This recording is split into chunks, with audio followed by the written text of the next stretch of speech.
Doctor Kasaraneni Sadasiva Rao గారి జీవన గానం సదాశివం 9వ భాగం 23/20. వాళ్ళు ఒక విద్యా కమిటీ ఏర్పాటు చేశారు. అది 3 సంవత్సరాలకు ఒకసారి ఎన్నికలు జరగాలని బైలాలు రాసుకున్నారు. మొదట కమిటీ ఏర్పడిన కమిటీకి మాత్రం 5 సంవత్సరాలు ఉండాలని నిర్ణయించారు. దీనికి కారణం అంతకు పూర్వం ఏర్పాటైన కళాశాల కమిటీ తెనాలిలో, నిడుబ్రోల్లో, చీరాలలో వివాదాలు చిక్కు 5 సంవత్సరాలకు కాలేజీ స్థిరపడగలదు. ఆ తర్వాత ఎటువంటి వివాదాలు వచ్చిన కళాశాల ఉనికికి భంగం కలగదన్న భావనే. 2వ టర్మ్ కూడా మేమే ఉన్నాం. తర్వాత కమిటీలో సెక్రటరీగా 3వసారి పేరేచెర్లలో గురుకుల విద్యావనం 1968లోనే పేరేచెర్లలో గురుకుల విద్యావనం పేరుతో ఉన్న హై స్కూల్లో కొన్ని చిక్కులు పడటం వల్ల ప్రభుత్వం వారు రద్దు చేసిన గుర్తింపు తిరిగి సంపాదించి హై స్కూల్ నిర్వహణ అంతకు ముందున్న కమిటీకే ఇచ్చి అధ్యక్షుడిగా మాత్రమే నాగార్జున ఎడ్యుకేషన్ సొసైటీ నుండి నిర్వహించే ఏర్పాటు జరిగింది. Nagarjuna education secretary doctor Maddineni Gopalakrishna గారు, కాలేజీ సెక్రటరీగా డాక్టర్ కె బసవపున్నయ్య గారు. అనూహ్యంగా తర్వాత కాలంలో చాలా విద్యా సంస్థలు నాగార్జున ఎడ్యుకేషన్ సొసైటీ స్థాపించడం జరిగింది. KLP public school, RVR college of education, JC college of RVR and JC college of engineering, Chebrol Hanumayya college of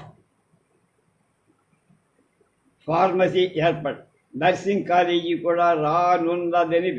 engineering కాలేజీలో మాత్రం మద్రాస్ ట్రంక్ రోడ్డుపై గుంటూరుకు 13 కిలోమీటర్ల దూరంలో చౌడవరం అనే గ్రామంలో 50 ఎకరాల విస్తీర్ణంలో నిర్మాణం చేశారు. ఫార్మసీ కాలేజీ కూడా అప్పట్లో నిర్మాణం చేయటం జరిగింది. గుంటూరు పట్టణంలో ఇంజనీరింగ్ విద్యార్థుల కోసం హాస్టల్ నిర్మాణం జరిగింది. నాగార్జున ఎడ్యుకేషన్ సొసైటీ అధ్యక్షుడిగా సేవలు 1988లో అప్పటి ఈ సంస్థల అధ్యక్షుడు జాగర్లమూడి చంద్రమౌళి గారు దివంగతులైన తర్వాత ఆ సంస్థలో పెద్దల కోరిక మేరకు నేను ఆ స్థానంలో అధ్యక్ష పదవి స్వీకరించాను. అప్పుడు దాదాపు 15 సంవత్సరాలు ఆ పదవిలో ఉండి 2003లో ఐచ్ఛికంగా మానేశారు. ఈ సంస్థల ఏర్పాటు మొదలు అప్పటి వరకు జరిగిన ప్రగతిలో పాలు పంచుకోవడం నా అదృష్టంగా భావిస్తాను. ఈ సంస్థలో పనిచేసే ఉద్యోగస్తులు నన్ను ఎంతో అభిమానించేవారు. వారి అవసరాలను గురించి నేను చాలా శ్రద్ధ చూపించేవారు. కలిసి వచ్చిన రోసయ్య గారి క్రమశిక్షణ, జేకేసీ కాలేజీ మొదటి ప్రిన్సిపాల్ ఎలవర్తి రోసయ్య గారు. వారు ఇంగ్లీష్, తెలుగు భాషలో అఖండమైన పాండిత్యం కలరు. అంతకు మించి క్రమశిక్షణ గొప్పగా పాటించారు. అధ్యాపకులకు మార్గదర్శి. వారిని ప్రిన్సిపాల్గా చేయాల్సి వచ్చినప్పుడు కాలేజీ కమిటీ సభ్యులు చాలామందికి వారి క్రమశిక్షణ అతిగా ఉండి అధ్యాపకులలో, విద్యార్థులలో వ్యతిరేకత వస్తుందని భయపడ్డారు. దానికి భిన్నంగా వారు రిటైర్ అయిన తర్వాత దాదాపు 20 సంవత్సరాలు వారి వరబడిన కళాశాల చాలా క్రమబద్ధంగా జరిగిందని అధ్యాపకుల భావం. ఆ తరువాత వచ్చిన ప్రిన్సిపాల్ డాక్టర్ అనంతం, డాక్టర్ సిఎస్ శాస్త్రి, అమరేంద్ర, వీరిద్దరూ అన్ని పద్ధతులు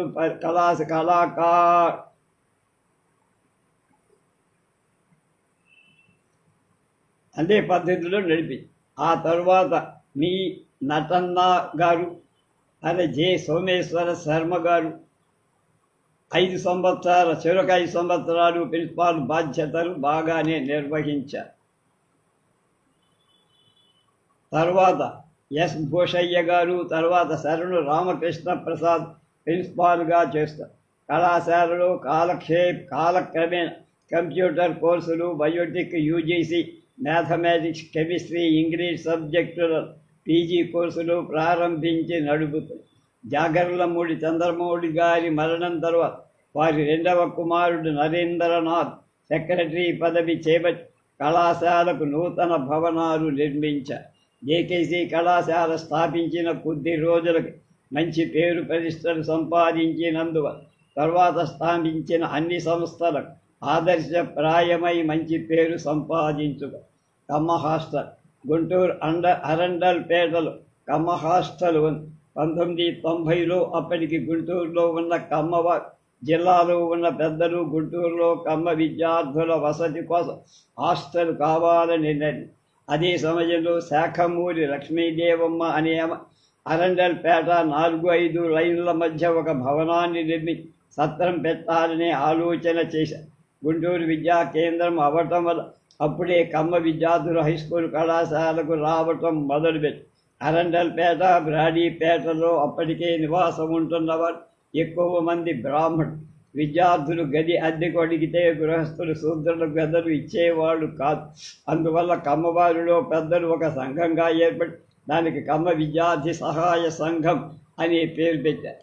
శ్రీమతి శాఖమూరి లక్ష్మీదేవమ్మ గారి మేనరుడు చిరుమామిళ్ళ నారాయణ ప్రసాద్ గారు గుంటూరులో డిప్యూటీ కలెక్టర్గా ఉండేవారు. ఈ సంఘం వారి వద్దకు వెళ్ళి ఈ మేనత్త గారిని నిర్మాణం చేసిన బిల్డింగులు హాస్టల్కు ఇవ్వమని ఆమెను కోరమన్నారు. ఆమె అంగీకరించింది. అప్పుడు హాస్టల్ ప్రారంభం. సంఘ సభ్యత్వాన్ని గురించి, నిర్వహణ గురించి వారు వివరంగా వ్రాసుకున్నారు. అయితే కాలక్రమేణా వారిలో ఎక్కువ మంది మరణించారు. జిల్లా వ్యాప్తంగా చాలామంది వాళ్ళు ఆస్తులు ఇచ్చారు. పాత తరం పోయి తర్వాత డాక్టర్ పరశూరి వీరయ్య చౌదరి ఒక్కరే పోస్టులు నిర్వహించారు. వారి హయాంలో కొన్ని ఆస్తులు అమ్మి అరండల్పేట 3-4 మధ్య ఉన్న భవనాన్ని 40,000 కొని డబ్బిచ్చి రిజిస్టర్ చేయించుకోవాల. ఈ లోపల వారి కుమారుడు వారికి కూడా హక్కు ఉన్నదని మరొక 40,000 ఇస్తే కానీ రిజిస్టర్ చెయ్యలేమన్న. అప్పుడే జిల్లా జడ్జి గారిటైన తేళ్ల కృష్ణమ్మ చౌదరి గారు తమ పూర్వ విద్యార్థిగా ఉండి చదువుకున్న పోస్టుల పరిస్థితి సవ్యంగా లేదని తెలుసుకొని హాస్టల్ సంగతి పట్నంలో కమ్మ పెద్దను సమావేశపడి కొత్తగా నియమ నిబంధనలు ఏర్పడి హాస్టల్ను అభివృద్ధి చేయాలని సంకల్పం. ఈ సందర్భంగా మొట్టమొదటి నియమాల గురించి ఒరిజినల్గా ఉన్న కాగితాన్ని పఠించడం జరిగింది. దాని ప్రకారం అప్పటి సభ్యులు ఎవరూ లేరు.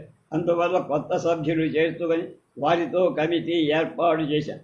గుంటూరు మంగళగిరి రోడ్డులో ఉన్న 6 ఎకరాల పొలాన్ని నవభారత్ కంపెనీకి 60,000, 36,000 అమ్మి మిగతా సొమ్ములు సభ్యులు చెల్లించి అంతకు పూర్వం రిజిస్టర్ లేకుండా ఉన్న భవనాన్ని రిజిస్టర్ చేయించాం. అప్పుడు తేళ్ల కృష్ణమ్మ చౌదరి గారి అధ్యక్షుడు. తర్వాత కొన్నాళ్ళకి వారి నివాసాన్ని విశాఖపట్నం మార్చారు. ఆ సమయంలో నన్ను అధ్యక్ష బాధ్యతలు స్వీకరించమని దానికి నేను అంగీకరించి సెక్రటరీగా పెద్ది వెంకటేశ్వరరావు అడ్వకేటుగా ఉన్నారు. నాగార్జున ఎడ్యుకేషనల్ సొసైటీ బాధ్యతలు చేపట్టిన తర్వాత తేళ్ల కృష్ణమ్మ చౌదరి గారి దగ్గరకు వెళ్ళి తమ హాస్టల్ బాధ్యతలు వారిని తీసుకోమని కోరారు. వారు ఆ బాధ్యతను డాక్టర్ పాగులూరి కృష్ణ చౌదరి గారికి అప్పగించారు. ఆ తర్వాత డాక్టర్ బసవ పున్నయ్య గారు అధ్యక్షులు. ఇప్పటికీ వారే. అప్పటి నుండి కొత్త భవనాలు నిర్మించి విద్యార్థులకు వసతి పెంచారు. ప్రస్తుతం మొదటి హాస్టల్లో కొంత భవన నిర్మాణం జరుగుతుంది. మాకినేని బసవ పున్నయ్య, మూటూరు హనుమంతరావు కూడా ఇంకా కొంతమంది పెద్దలు ఈ పోస్టులు పూర్వ విద్యార్థులే. వీర విద్యార్థులకు మొదటి నుండి కొంత సహాయం అందేది. ఇది ఇప్పటికీ కొనసాగుతుంది. పట్టణంలోని చాలామంది పెద్దలు ఎవరికి తోచిన సహాయం వాళ్ళు అందిస్తారు. వార్డెన్ గారు దాన్ని క్రమబద్ధీకరిస్తారు. ఇటీవల గుంటూరులో కమ్మ జన సేవా సమితి పేరిట నూతన సంస్థ ఏర్పడి బృందావన్ గార్డెన్స్లో ఒక ఆడిటోరియం, ఆడపిల్లలకు వసతి గృహం ఏర్పాటు చేశారు. దాదాపు 600 మంది విద్యార్థులు ఈ వసతి గృహంలో ఉంటారు. దాతల విరాళాలలో దాదాపు సగం మందికి ఉచిత భోజన వసతులు ఇవ్వబడుతుంది. ఈ కార్యభారం మోస్తున్నవారు ఘంటా పున్నయ్య చౌదరి, ఆయన భార్య సుజాత. మరికొందరు పెద్దలు హాస్టల్లో భోజనాల గురించి ప్రత్యేక శ్రద్ధ తీసుకొని మంచి ఆహారాన్ని అందుబాటులో ఉండేట్టు చూస్తారు. We are not only giving good food but best food అని శ్రీమతి సుజాత చెప్పింది. విద్యారంగ కృషికి గురించి విద్యా సంస్థలకు సంబంధించినంత వరకు తొలుత Patibanda Sitaramayya high school committee మెంబరుగా ఉండటం తప్ప నేను నిర్వహించిన బాధ్యత లేదు.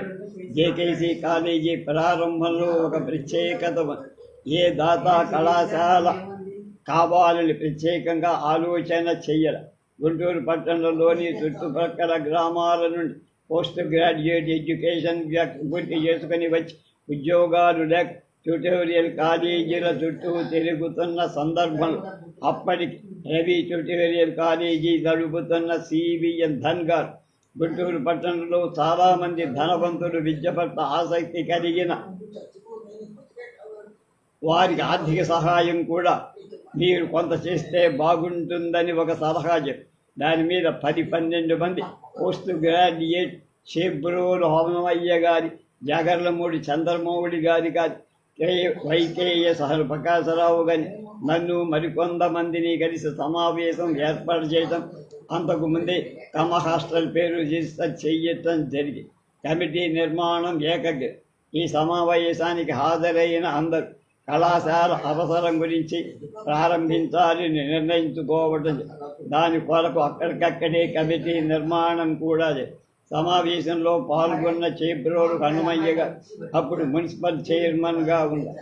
వారు సమావేశంలో కొంతసేపు మున్సిపాలిటీలో పని ఉందని వెళ్తున్నట్టు చెప్పి ఆ ప్రక్క వారికి కమిటీ ప్రెసిడెంట్గా చంద్రమౌళి గారిని ఎన్నుకోండి, నేను వైస్ ప్రెసిడెంట్గా ఉంటానని చెప్పారు. అదేవిధంగా చంద్రమౌళి గారి పేరు అధ్యక్షుడిగా ప్రతిపాదించడం వల్ల నేను అపోజిషన్ పార్టీలో ఉన్నాను, ప్రభుత్వంలో పనులుంటాయి, అందువల్ల వేరే ఎవరినైనా ఎన్నుకోమని సూచి ఆ ఇబ్బందులేమీ లేకుండా మేము చూసుకుంటాం, నేనే ప్రెసిడెంట్గా ఉండమని అందరూ కోరగా ఆయన ఒప్పుకున్నారు. ఎవరో సభ్యులు సెక్రటరీని ఇప్పుడే ఉంటే బాగుంటుంది, నా పక్కనున్న దరువూరి వీరయ్య గారు డాక్టర్ గారు సెక్రటరీగా ఉంటారులే అని నా పేరు ప్రపోజ్ చేశారు. దానికి నేను అభ్యంతరం చెప్పను, ఎందుకంటే అభ్యంతరం చెప్పిన చంద్రమౌళి గారు ఒప్పించారు కదా, నేను కాదన్నా అదే జరుగుతుంది. కళాశాల నామకరణం తర్వాత కమిటీ నిర్మాణాన్ని గురించి ముఖ్య దాతల గురించి ఆలోచన ప్రారంభం. దాతలను గురించి ఆలోచించినప్పుడు కనీసం 2 లక్షల విరాళం ఇచ్చిన వారి పేరుతో కాలేజీ పెడదామని అటువంటి వాళ్ళెవరూ ముందుకు రాల. ఆ సమయంలో కొంతమంది సభ్యులకు ముఖ్యంగా గోగినేని కనకయ్య గారి ఒక ఆలోచన వచ్చి చంద్రమౌళి గారి తండ్రి కుప్పస్వామి చౌదరి గారు గుంటూరు జిల్లాలో 3 సార్లు జిల్లా బోర్డు అధ్యక్షులుగా పనిచేశారు. వారి కుటుంబం వారి దాతలుగా ఉండి కళాశాల కుప్పస్వామి పేరు మీద ప్రారంభిస్తే బాగుంటుందని అని సూచించి దానిపై చంద్రమౌళి గారు వారి సోదరులతో వారి కుటుంబం నుండి ₹1,00,000 విరాళం ఇస్తామని, ఇంతకంటే ఎక్కువ తెచ్చే దాతలు ఎవరు వచ్చినా వారి పేరు పెడదామని, దానిపై ఓ పేరు ఎందుకు ఆలోచించాలని కుప్పస్వామి చౌదరి గారి పేరే ఖరాన్ చేశారు. కుప్పస్వామి కళాశాల అయితే అలాగే పిలిచేవారు. పేరు విషయంలో వచ్చినప్పుడు నేను క్లుప్తంగా ఒక మాట అయితే పూర్తిగా పిలుస్తారన్నాను. దానిపై ప్రకాశ గారు జాగర్లమూడి కళాశాల అంతే బాగుంది, చంద్రమౌళి గారు చౌదరి అనే మాట ఉన్న మా నాన్నగారి పేరుతో ఉండాలి అన్న. తర్వాత కూడా అందువల్ల జాగర్లమూడి కుప్పస్వామి చౌదరి కళాశాల అని నామకరణం చెయ్యాలి. అదే వాడుకలో జేకేసీ అయ్యింది. ఈ కళాశాల ప్రారంభానికి ముందు కమిటీకి ఏం పేరు పెట్టాలని ఆలోచన చేసి అంతకుముందే బాపట్లో కళాశాల స్థాపించారు కదా, వారి వద్ద నుండి నియమావళి తెప్పి దానిలో మార్పులు చేర్పులు చేసి మా నియమావళి ఏర్పాటు జేకేసీ కాలేజీ కమిటీ అనే బదులు కొద్దిగా ఇన్స్పైరింగ్గా ఉండే పేరు పెట్టాలని ఆలోచించి నాగార్జున ఎడ్యుకేషన్ సొసైటీ గుంటూరు అని పేరు పెట్టారు.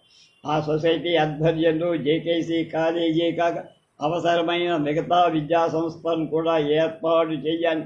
విద్యా విషయక కార్యక్రమాలు చేపట్టే దానికి అవకాశం ఉండేటట్టుగా బైలాస్ రాశారు. అయితే కమిటీ 3 సంవత్సరాలుగా మొదటి టర్మం మాత్రం 5 సంవత్సరాలుగా ఏర్పడి బైలాలో మామూలుగా అమ్మా చెప్పండి సుందరి గారు.